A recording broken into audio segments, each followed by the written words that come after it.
Peninah Karibe is in Abeche in eastern Chad and joins us this hour. Peninah, Chad is one of the countries bearing the burden of hosting refugees fleeing the conflict in Sudan.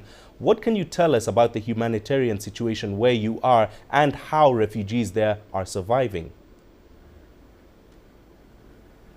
Well, Mahe, I can tell you it's a really difficult situation, and not just for the refugees, but also for the humanitarian agencies. And let me just give you a picture of how it looks like. Right now, it's 11 in the morning here in Chad. At the moment have peaked at 41 degrees Celsius. And these refugees crossing over from Sudan are having to walk, sometimes for up to 2 weeks. There's one lady we spoke to yesterday at Gaga refugee camp, and she said she had walked for 2 weeks, Mahe, just to get to Chad. And these are the conditions under which they walk. They've got babies. We saw very little children, some of them just barely a month old. Now, there's very little resources in this region. As you can see, it's very, very arid, very harsh environment. Very little water when it comes by. It's barely enough. Very little food as well. And so you can imagine 2 weeks or even more for some, depending on where they're coming from, and arriving finally in Chad with their children, some of them even with their animals. They get here in a very desperate condition. They need water, they need food.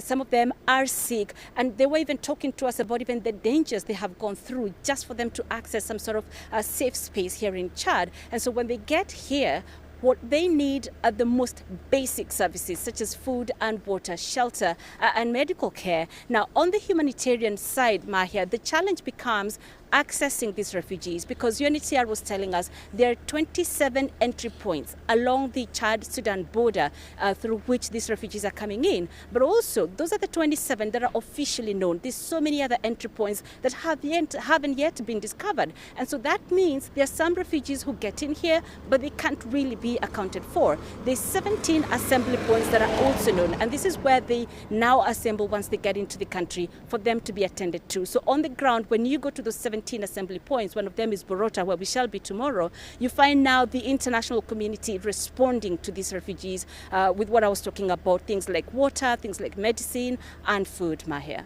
Right, and Peninah, this is obviously a dire situation, not just for the refugees, but also for the government and international organizations there. What are those two bodies doing to help address the refugee crisis?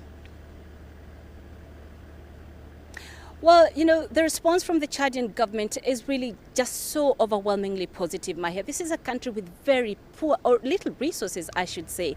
And yet it's a country that has really opened up its borders to refugees, and not just from Sudan, but as well on the western side of the country, where we have the Boko Haram insurgency. So Cameroonians, Nigerians, also some refugees coming in from Niger. And so what we are seeing on this part of the country, which is the east, is that government now has given additional land to the UNHCR agency so that they can be able to relocate these refugees from the border areas and to safer places. Earlier on, you did mention that they're being moved to safer locations. Now, they're moving them to as far away as sometimes 200 kilometers from the border, where we were, for instance, yesterday. So this is land given for free by government so that the refugees can be safe. And also very keen on their security and safety. Now, the other response we are seeing from the humanitarian agencies themselves is things like medical care. Now, remember I mentioned about the assembly points along the border. When they get there, that is the first point of contact for these refugees with any kind of help they can get from this side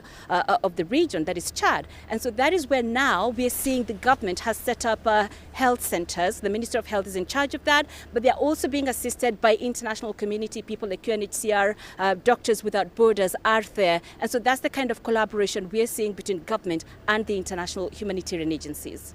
Right. And finally, Peninah, you've been at the camp for a few days now. What's been your experience since you arrived?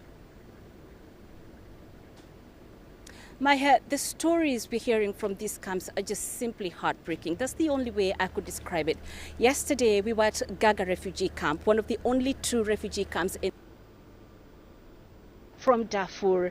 She fled. She walked for 14 days with her children and her grandchildren, very little children, Mahia, and she really didn't manage to salvage anything. The thing is, she said they had so many challenges before they accessed Chad. They were talking about the attackers all over the border, some of them capturing people, they're riding on horses, that's what she said, and that they capture people, they torture them, and they even kill them. Some of them have been maimed, some of them, their eyes were gouged out, and all of this violence is happening, Mahia, as the little children are watching. So some of the humanitarian agencies here are actually calling this crisis a children's crisis, and that's because they're the most affected mentally by this crisis, the violence they've been exposed to, Mahia. And so the biggest need, from what I have experienced in these camps, is really psychosocial support for these people. This lady, again, I spoke to yesterday, was saying, look, we had our lives back in Darfur. I was a farmer, for instance, that's what she said. And she said that she was able to fend for her family, but she can't anymore. She's been in the camp for only 5 days. It's difficult for her to adjust to life here, that's what she said. But she's got no option. She has to try.